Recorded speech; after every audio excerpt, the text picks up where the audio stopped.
Hi, my name is Elise Marcel. I'm a national Trinity Tobago currently pursuing a Bachelor's of Law at University of the West Indies, Cable campus. The SDG that I'm particularly passionate about is SDG 4 on quality education.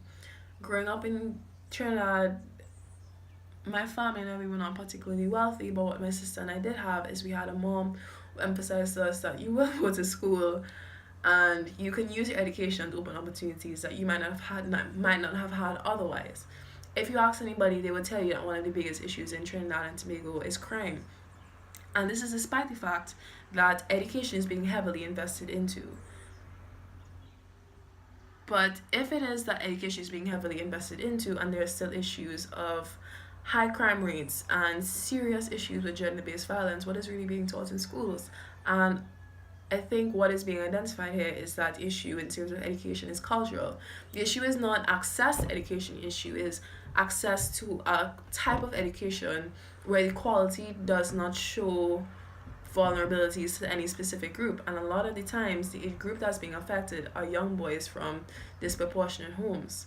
I think that when you're a young person, a young boy specifically, coming from an already disadvantaged home, and then going into school and then being socialized in a way that kind of purports themselves as a negative social symbol, and that they will grow up to be criminals and just a lot of negative stigmas, and then being further told that education and performing at a certain level is of particularly feminine traits, it creates a serious social issue that I don't necessarily think is being acknowledged to the extent that it needs to be.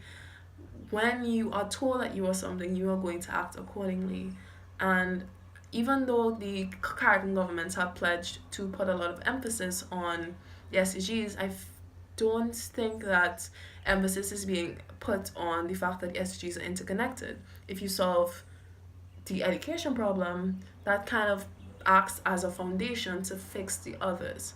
I think that by participating in Unleash, I would be able to communicate with people from other islands and also people from first world countries who might have had this problem, and how it is that we could create curriculum diversification and how we can talk about effective remedies and legislation that would actually solve a lot of issues that have been plaguing CARICOM for a very long time.